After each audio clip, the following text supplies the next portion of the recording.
Hey Ramon, Hey Timea, let's talk gender equality.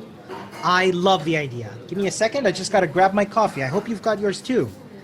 Yeah, right here.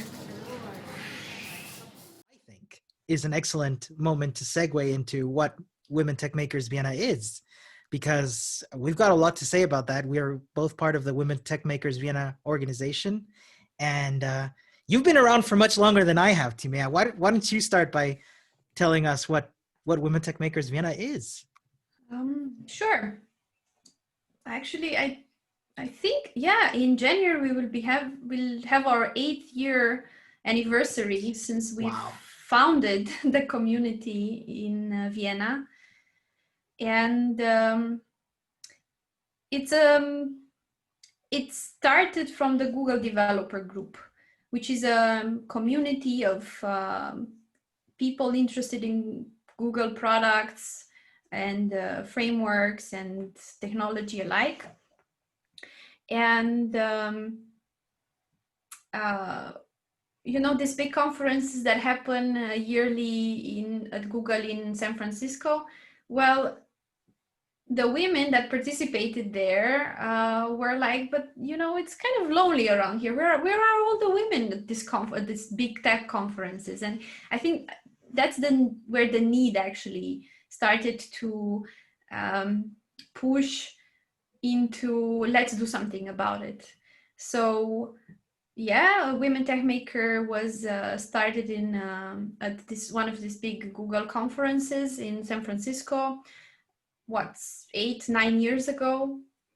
Wow. And through the Google developer communities, they were like, hey, would you like to start a local chapter? We provide you with the name, with the visual identity, like we have our logo, colors, brand, all that.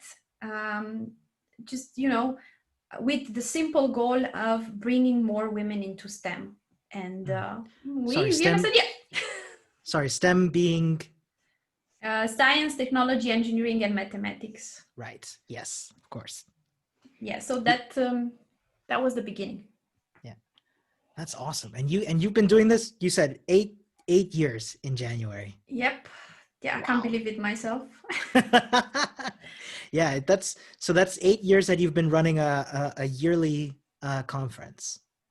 Yes, right at the beginning we had a 50 participant meetup. To be honest, Mhm. we didn't call it conference quite at the Okay. beginning, and then it started to grow from 50 to 60 to 70 to 200. Wow. Yeah, And the ones that I've been to have been more like 200 at least. right, and you were at the beginning a participant, but not at Women Time Makers, but the Deaf Fest, right? Yeah, it's like your memory is better than mine because I've been helping out with Women Tech Makers now. This this 2020 would have been my third year of Mm-hmm. participating, of being in an organization member. Then in 2017, I gave a talk at the Women Tech Makers conference Yes. about teaching children to code. And then before that, I was a participant, an attendee. Sorry. Mm-hmm. I So actually I remember meeting you the first time at DevFest where Pilar was tagging along your sister, right? that's Uh, right. That and first Pilar got interested in our community, I think, and that's then you right. joined. Yes. So my sister Pilar, yeah. So it's a fun story because at the time this was 2014 and DevFest Vienna was taking place, which is the yearly local GDG Google Developer Group Big, conference. yeah. And so I had been working in tech for 4 years or so, and I was still in a very shy phase. I'm still very shy, but less, even more shy. Um, and so my Pilar, my sister, who was studying biology at the time, said, "Hey, why don't you just go? I'll come with you. I'll have free pizza and whatever, and I'll check out some of the talks." And she just fell in love with the community, like we both did. She liked it so much that she changed her career from microbiology to software engineering, and she's now studying at a university in London, remotely, of course, right now. Um, yeah, So how about we invite her on a chat with us to tell us her story?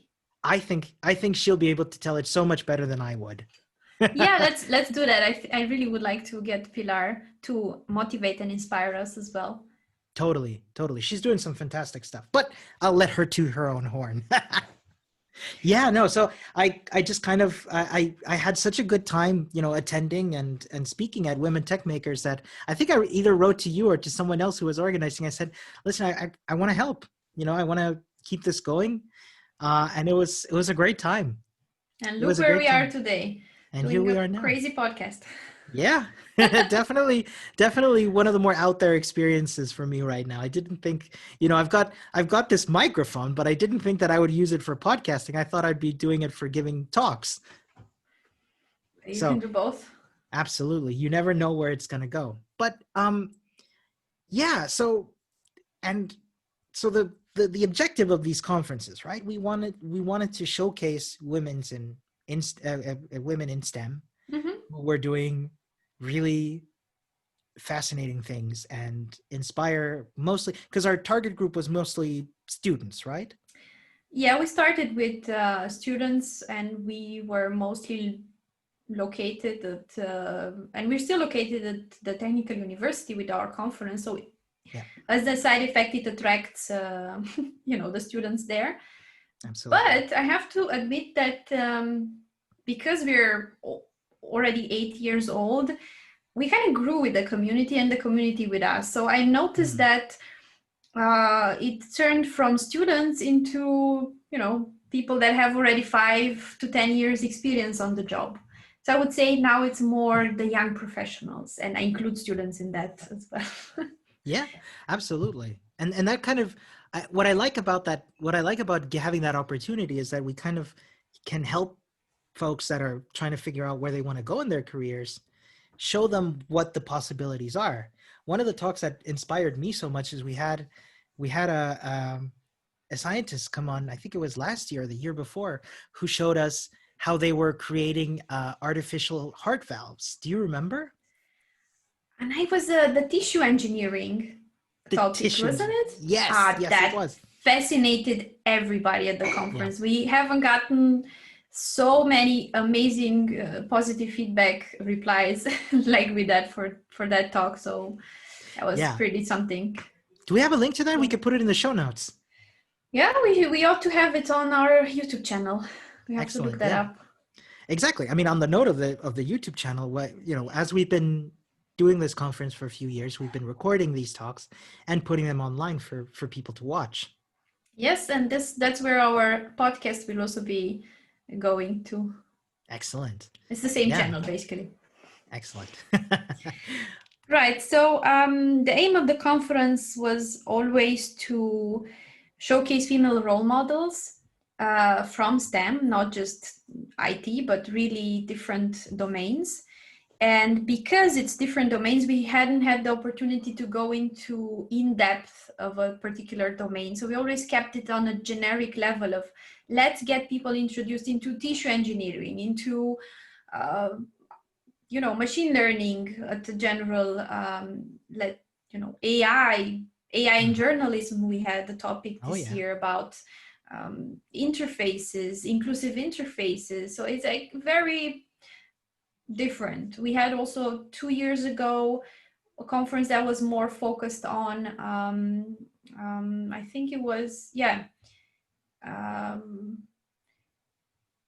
environmental uh, engineering and civil engineering together. Yeah, yeah, I remember one Mhm. that had a big focus on sustainable civil engineering. And a couple of years before, we also had one focused on startups, even. And we Oh had some wow, really cool talks of female startup founders, basically. So, yeah, yeah, that's we've a been big topic in trying. Vienna. Yes, it is. And sustainability alike. And so we've been always trying to see what does the community want from our conference and try to deliver that content. Yeah. And also about 4 years ago, we started doing kids workshops in Oh, that's parallel to the awesome. main track. That's that was something that really blew me away when I first attended. I thought, because there's that big problem, right, for women working in these STEM fields, of how they can take out the conference, for context, takes place on a Saturday. So, Yes. that is time normally spent with family, and being able to offer this workshop, so that our organizers and people giving the workshop could watch these children, teach them something cool. And the kids, they do some cool stuff, Oh my honestly. God, I wanted to be part of that. We have Yeah. some pictures online on the website. Yeah, we'll put that in the show notes too. Yeah, they do stuff like, um we had Elephant toothpaste. Do you remember elephant it? toothpick. I do not. They basically polstered all the well, it was in a seminar room at the TU, Hmm. and they polstered the whole room with well, foil, basically, to clean it up easy. And then in the middle of the room, they had this plastic something where they put all these ingredients together, and then it started to grow and grow and grow, and it grew over, and it like spilled over the table, this elephant toothpaste. I think it was blue or some color, and Wow. it was just so fantastic, and the parents were in the door looking of what are they doing. We have pictures of that. Oh, that's awesome. The kids were so excited, and they were like, oh my God, I want to do chemistry in my Yeah. life, and it's so cool. And they also did they froze a rose in liquid nitrogen. Uh-huh. Again, like everybody wanted to see what's going on, and it's That's cool, right? That's what gets you excited about science. absolutely, absolutely. Yeah, I remember helping someone set up a programming for children course. That was also pretty fun, getting the kids interested in how computers work, and Mhm. how they could look into programming as a hobby and or career. Yeah. Yeah, and I think having that from a young age as well, especially having that exposure, really helps show folks, especially having someone, from a mentorship, someone a little more diverse, like a woman, or someone who's not a white man, show them these amazing opportunities. I think it really helps keep people motivated, so to speak. Yes, it was always about raising awareness, Yeah. and giving the opportunity for those that didn't have so far, because everything for the conference is for free for us. We always Oh yeah. believe that education, motivation, this kind of aspects should be for free for our Yeah. members. And so, given given let's say that I don't have a lot of experience organizing a conference, how does getting funding for that work? How does working out deals with say a venue for 200 people? How would you go about that? Oh, this is a big topic. How much I time do you opened have? how I opened the can of worms. Um, no, well, in a nutshell, we targeted a very specific talent pool, women Mhm. in STEM, and that even now this year I've started to realize how valuable that is Yeah. for example, for companies that are looking to hire women in STEM. So I think you got the hint here. Our collaboration partners were on one side the companies, and on one side the other NGOs, and Hmm. also the university. So with the university, we got last year into 100 Jahre Frauen auf TU program. That's Um, that's German, isn't it? yeah, it was last year. They were celebrating at the Technical University 100 years since women went to teach at the university. They were allowed to Cool. teach finally, Oh. and they wanted to do a whole year program around this, supporting diversity and gender equality, NGOs and events, and that just happened to be also for us an opportunity that we got to be part of the program. which led to us getting the venue under a partnership. That's So awesome. that, but to get to this level, we before that worked with the informatics department. We worked with the like with the innovation center. We had it as partner, and then we still collaborate with the TU Career Center and the Gender Competence Department there. Yeah. So a lot of entities and people that had to come together over years for us to solidify this partnership with the university to be able to get the venue sponsored. Yeah. Sounds And like it the takes a while. yeah, but it doesn't mean that with a new NGO you cannot have it faster. Sure. It definitely can also work out faster. But what the point that I wanted to say is that for us the venue was always very important, Mm. because the venue sets the atmosphere and the tone. And I think, like, from the beginning I wanted to have an event in Coopersaal. So it took me 6 years to realize that dream of mine, because I always felt like Coopersaal, if you know this huge hall Yeah. at the Technical University, is mostly all out of wood, and it just sets a very, I would say, comfortable and proper atmosphere, um, because we wanted to create a comfort zone for our participants to be okay to share. Yeah. And unfortunately, not just always the positive aspects, but also the negative aspects of being the single woman on team XYZ. Um, and I think once we managed to create this comfort zone, then we managed to migrate the conference into something that is an inclusive, welcoming atmosphere that goes beyond gender. It should be about diversity end of the day, because we believe in women tech makers, in diversity and equality regardless of gender, Mm. right? So it just takes time that all these things shift and go towards our diversity vision. It just didn't happen from the get-go like that, and it wouldn't have been possible without the community Yeah. sort of reflecting or telling us in which direction to go. Yeah, absolutely. You need to have that open communication channel and a lot of work, a lot of patience. And correct me if I'm wrong, but Women Tech Makers is purely run by volunteers. That's right. Is that right?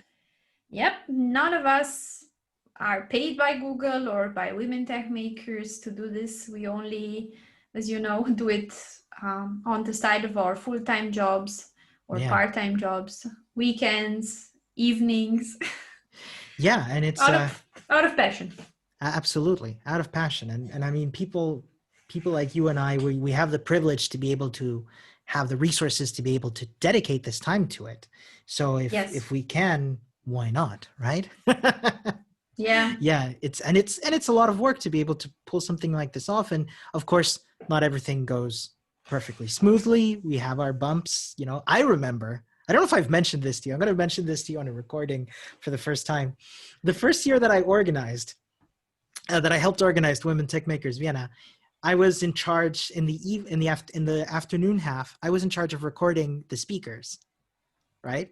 and Okay. and I was, it was a camera on a stand. I had to stand up on a box and make sure that the camera was pointing. We have a picture of you doing that. Oh no. and and at some point, I don't remember who was speaking, but there was a speaker who when speaking, moved around a lot, Mm-hmm. like walked around, like some speakers tend to wander around the stage. And I don't know what happened, but my brain just shut off for a while. I was just focusing on the speaker and the talk, like not looking at the camera, but looking past the camera at the stage. And I look at the camera and the speaker's nowhere to be found on the camera. I'm like, oh my God, I lost the speaker on the camera. So there's like at least, I don't know, maybe 2, maybe 5, hopefully maximum 5 minutes of footage of just the wall. And I mean, the point is, it happens. You're doing your best. You learn from your mistakes. Mm-hmm. And you know, I think what makes a good I think what makes an organization a conference like this successful is the fact that you are receptive to that feedback. Because I've seen in my years of attending. So for context, I'm a software engineer. I spend a lot of my time going to software engineering conferences, and I find a lot of the time I find there are more than I would like to say that there are a few events that receive this feedback and then don't respond well to it, dig their heels in, so to speak. And I Yeah. think what makes something successful is when somebody comes to us, say for Women Tech Makers, and say, oh, I'm so bored of you all serving those bagels for lunch every year. Can we get something else? To listen to them and say, okay, this works, this doesn't. How can we make a response that's satisfactory, and also, internalize that feedback and sort of grow from it. You know what I mean? Mm-hmm. And yeah, It's not easy, to be honest. yeah. Um, and we also had to learn to do that, to actually. So, but yeah, at the same time, I have to also say that lately I'm yearning for feedback from the community, Hmm. actually, more than um, yeah. I know what you mean. I think that It shifts.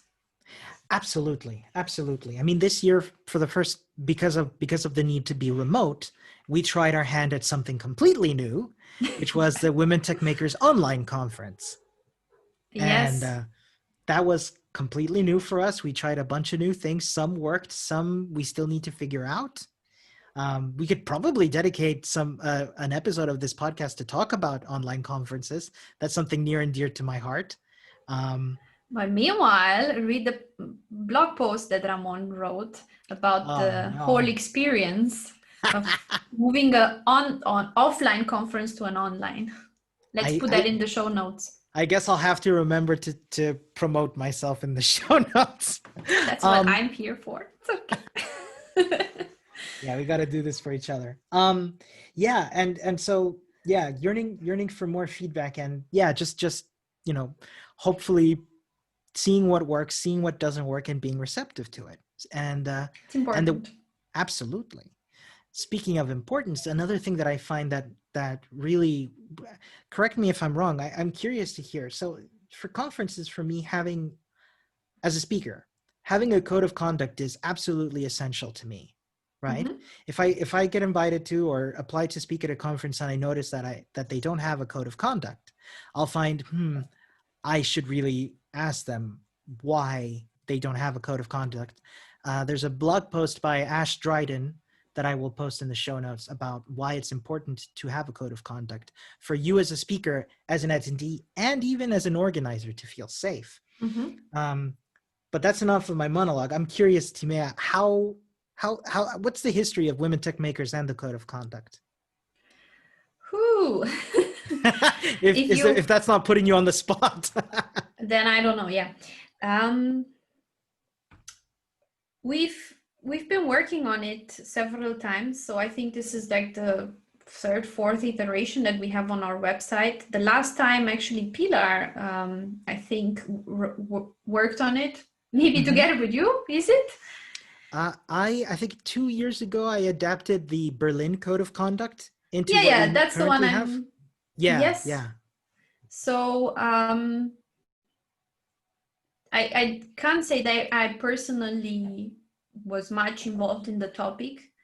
But you and Pilar had a very good point, especially from your experiences from other conferences, that this is something that should be very important and not taken for granted. So I Absolutely. remember as a fact that yes, we changed it, we improved it, and then we had a dedicated space always in the beginning of the conference and also on our chat platforms to flash that there's a code of conduct. If something is going wrong, then you can talk to XYZ at the conference. So Hmm. I think in the past 2 years that became for us must part of the best practice, because we want to build an inclusive conference and atmosphere where everybody's safe. Totally. And I think that's just one of big step that needs to happen for us to be taken serious. Absolutely. I think the big sticking point of code of conducts is that of enforceability, right? Because one thing is to Yeah. just have a copy paste code of conduct and say we're done here, and then when an incident actually happens, you don't know how to act on it.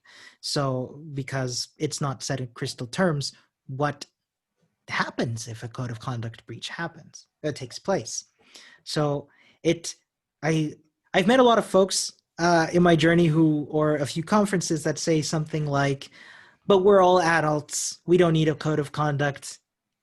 It'll be fine. We'll figure it out."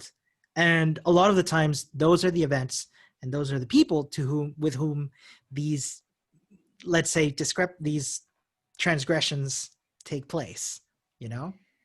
Beyond conferences, I think this is necessary in companies as well, and some of the Ooh, companies have it, and it's called, anti-harassment, for example, or right. whatever you want to call it as a policy, and it shouldn't be taken lightly because you have Absolutely. to have a guideline of how should I act if something happens, and you have to have, like, if you have a code of conduct, you have a very good argument to um, showcase that there was a wrongdoing. Absolutely. That's all what I want to say about that.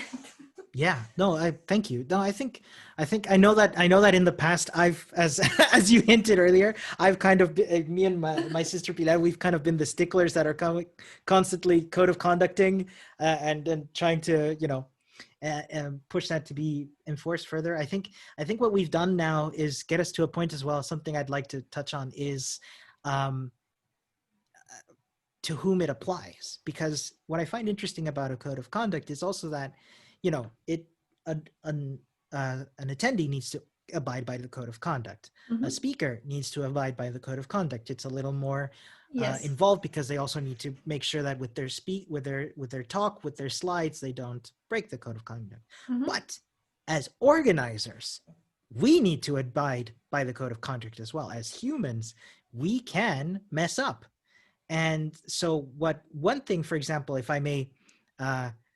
if I may um, ruminate about here, is I'm wondering what can we do to enforce the code of to have a team of folks enforce the code of conduct separatedly from the organizing team. Do you know what I mean? Yeah. Something like you don't see the forest because of the trees, kind of, as an Maybe, organizer. maybe if as an organizer you could also break the code of conduct, and then how do you enforce a code of conduct on yourself? How do your fellow attendees enforce a code of conduct on you without breaking some sort of hierarchy that may or may not exist inside that organization team? Because, for example, maybe one thing we could go Mm-hmm. into in a bit is that women tech makers on a yearly basis for the last, I'm not sure how many years, you're going to correct me in a moment, um, has had rotating lead organizers, right? So what happens if that lead organizer breaks the code of conduct? That's where the argument comes in for having a team separate from the organizing team called the code of conduct enforcement team or code of conduct team, without making it sound too I uh see what you mean. yeah. Cool. Have you had any experience with that?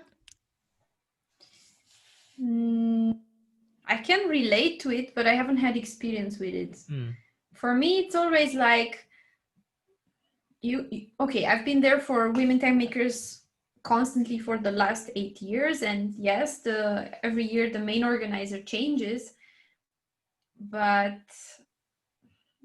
it has to do a lot with my how I approach people. Like mm, I want to say that I always trust people and put always the good first. And I'm sometimes in the wrong, but I expect my follow organizer organizers to make me aware if mm-hmm. I'm doing something wrong or if somebody else is doing something wrong. So that's why we are so many. I mean, we True. are many and we can do that. Yeah. I've never had the problem that we never had actually the problem to that extent That's that good. somebody didn't, I mean, do something wrong. Yeah. And I mean, if that's the point, then I think you would, as an organizer, immediately not feel good in the team anymore, because then that means that we don't share the same values. Oh, And right. Yeah. You mean that? so, Yeah. so sort of like, yeah, I think. Did you have any experience? I guess. Sorry, sorry to put you on the spot. Oh, well, we're just uh, discussing here. It's fine. yeah. Um, no, I mean, I've been, as it may become clear, if we do more of it, if we do end up turning this into a long running podcast, I go to a lot of conferences and I really like them. So I'm always looking into how other teams are organizing theirs. I find it interesting Mm-hmm. to see how these people try to create an inclusive, safe environment so that people can thrive, connect, communicate, and grow in their careers, grow as people. So have I seen have I been witness to conferences that have had incidents? Yes, of course. I mean, these things happen, especially behind the scenes, a lot more than we take for granted. Mm-hmm. And I find it interesting to think, how can we that's why I find myself a lot of the time thinking, how can we prevent incidents like these from taking place, especially from an organizational standpoint. And I think you put it quite well, Tima, when you said, you know that a person who's in an organizational team who witnesses something that they don't like, if if if they don't speak up, if anything, it says more about the structure itself of the team that's not Yeah. working, which fortunately I don't. I think I can confidently say we haven't had yet in Women Tech Makers No, Vienna. if I have a team member that doesn't speak up, then I'm failing Absolutely, with what I know we're what you doing mean. here. Like, it's that I would see as a fail Yeah, in the first place. And luckily, I'm hoping that we didn't have that. yeah, yeah. Hopefully. Um. So, but let's go into that, because I think so. There's a few conferences I go to that do have rotating teams. Mhm. For example, there's the European Ruby conference, that what they do every year is it takes place in a different city in Europe, and also headed up by a completely different team. So Mhm. like nobody who organized last year's Euroco in the Netherlands will be organizing the one that takes place next year in Helsinki. Okay. So I'm curious, what was the impetus for trying this with Women Tech Makers by having a lead organizer be different every year? Well, it wasn't necessarily the plan that it's every year Mm, different. It's just quite some work. yeah, And after organizing it for a year, you want a break. sure, That's one absolutely. aspect. And the second aspect is it's just natural because you want to develop yourself. So I already did this. I learned a lot. What's next? Yeah, like what can I do next to grow? And that can be that you take again a different role, potentially on different tasks, and you learn there something. Or yeah, it also happens that we have members that left to Hmm. join other organizations or just focus on their careers. That's also absolutely fine. So the whole rotating is, it just kind of happened like that. Cool. And at the same time, it leaves space for someone else to grow in this role. I can't say that everybody who was in a main organizer position had all the skills and know-how from the get-go, but there was the opportunity to grow into this and to learn from it. Um, so it's natural. Yeah. And that's one aspect, but the rest of the team, uh, I'm happy to say that we have kind of a core team that kind of is the same every year, and that gives you extra support because you know the people already that you're going to be working with there are friendships that are created internally. So there's a support system. That's awesome. However, I can't say that it's perfect because, to be super honest here, we also had the case where the main organizer, after the conferences, were almost burned out, or actually burned out, because it's full-time job. You do this on the side. Main organizer means more or less being a project manager for a huge conference, huge, well, 200, 100, 200 people, which is not little. It's pretty big. You have a team of 6, 7 people, different tasks that you have to juggle and manage.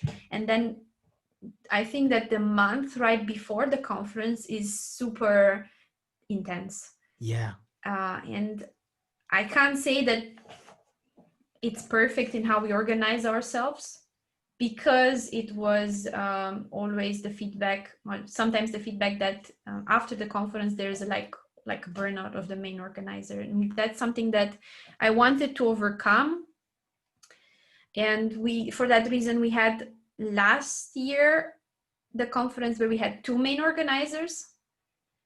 It kind of worked, and it actually more worked than it didn't.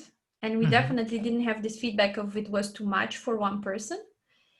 That's good. This year, it was just one main organizer, but the problem was not the conference, was the fact that we had to cancel it 1 week before everything was set up, and we were like, let's go. And then the lockdown happened, and then we had to like shift it. And sometime in June, we got back on track and was like, okay, let's do it online. So that was a different disappointment for the main organizer. Yeah. However, the details I would actually like to discuss with the actual main organizers themselves, because we want to invite them on the podcast. Absolutely. I think giving them the space to talk about what their experiences are, what they learned, and the good and the bad. The good and the bad, yeah, warts and all, as they say. On that note, Timea, for you, because you've been doing this for a while, could you enumerate these successes that you've had? Oh, well, I think I want to categorize this into personal successes and community successes. Awesome.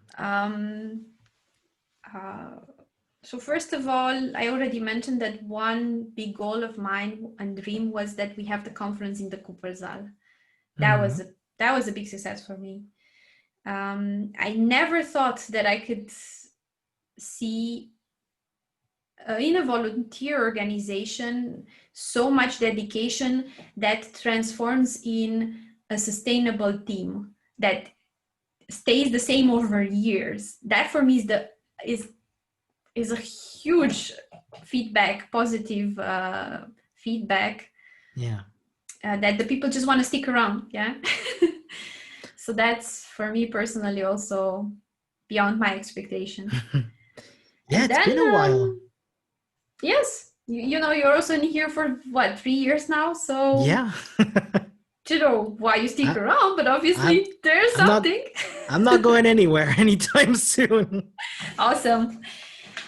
And that we managed to grow organically to 200 attendees at the conference, which is what we had last year, the last face-to-face conference, plus the enormous positive feedback from the community that we actually managed to create an inclusive environment, welcoming. That's also something that happened organically for us. I can't really say, or I don't even have particular points to say, okay, we did this on purpose to become inclusive. It's something that comes from the community as feedback after each conference. So it's a bit of a personal goals mixed with community goals. Which I think are fantastic motivators, honestly. Okay, so, and there's more. Also, a big success that I would call a big success is the fact that we don't need to actively go and how I call fundraise or find partnerships Hmm. for the conference, they knock at our door. That's And that amazing. for me is, again, we managed to establish ourselves, what we stand for, and the companies or the partners already know about us and want to partner with us because we are known for quality or for providing specific tailored, yeah, to their needs, solutions to their needs. That's also very relieving. However, COVID happened, so I think everything is about to change. Fingers crossed we can keep doing a good job at providing these platforms for people. Yes, but after 8 years, and the COVID situation happening, I think we need to get out of the comfort zone again, yet again, and reinvent ourselves. I don't think that, for example, so we know for sure that the conference as it happened last year, we cannot provide that next year. It's very unlikely that we can have a face-to-face conference. It's Hmm. just too much uncertainty. So we either do it online, learning from this year, or we simply reinvent ourselves, such as the podcast, or whatever else our organizers and community members want. They should just email us because we can make it happen. Like, Absolutely. not everything in the whole world, but you know, we can discuss it. So what you're saying is the milkshake bar at the conference is probably not going to happen anytime soon. Never I say wish never. for, but never say never. Cool. Um, awesome. Awesome. I just really, it's been such an honor to be on this organizing team because I think, like you said, we've been at this for a while. You see, there's a bit of there's after a while we've kind of built up this sense of camaraderie that spills over when new people join in or when people have to leave because they want to pursue different efforts or they have to move to another city. I feel like that sense of sticking together really means a lot to me because I think it spills out into the conference as well. Yeah. And like you said, I'm kind of really liking your emphasis on jumping out of the comfort zone. I think by fostering this and by keeping going, something that a personal objective of mine with the Women Tech Makers online conference was to establish some sort of online community that we could then push forwards and foster. It's been a bit dormant lately. I'll admit, partly on me. We started up a Discord community um, where people can chat and attend. We used it during the conference to sort of attend the conference where people could chat and ask questions. We found out some things along the way. I'm just going to quickly drop this because I loved it. So we had a voice. If you're unfamiliar with Discord, Discord's a kind of an online hangout community chat platform, also voice platform, initially used for games, but now it's also has a bigger online community emphasis. And so Timea had this idea that we do an online breakfast at the beginning of the second. We split it into 2 days. I think it wasn't my idea. It wasn't your idea. Well, you did It have an was idea that I want to it was Mahek's idea. Well, it was Mahek. Sorry, my bad. But we had this voice channel where we had a breakfast, and then you had the idea where you just went into that voice channel. We renamed it to Voice Hangout, and you just hung out there, and attendees would drop in every now and then. Do you remember? Yeah, we called it lounge. The lounge, that's Lounge, it. the lounge. Love it. And I was so blown away by this because A, I'd never seen it before at an online conference, and B, it would have never occurred to me in a million years that people would want to voice chat during talks. I thought that was incredible. And I think that's where I think this whole emphasis on stepping out of your comfort zone goes really well because you don't know what's going to come from it, right? Yeah, unless you try it. Unless you try it. I kind of like that. Unless you try it, like go for it. This year was also for me personally a lot of going out of the comfort zone. So I'm trying to almost get comfortable with being out of the comfort zone. I like that. You could say that. And I think it's at the same time a good opportunity to tackle new topics, to try new things, also for Women Tech Makers Vienna. Awesome. Cool. Well, you know, we've been chatting here for a bit. Yeah. I think we could start winding down. I think we've... Drink my last zips of the coffee. Oh, mine's gone. That's a good sign of... Yes.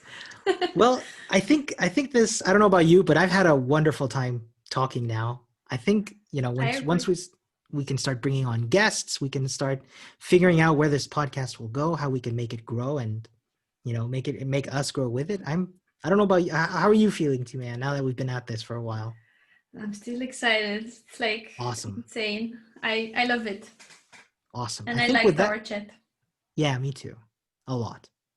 So I think with that, we can say our goodbyes. We And can... see you next time. Absolutely. Take care, everybody. Bye. Are you on the forefront of gender equality? You are invited on our podcast. That's right. Or maybe you know somebody that we could have a chat with on gender equality. You should totally get in touch with us. We're on Twitter at gendercoffee, or any of the other contact methods on our show notes. We would love you to get in touch and for us to have a chat.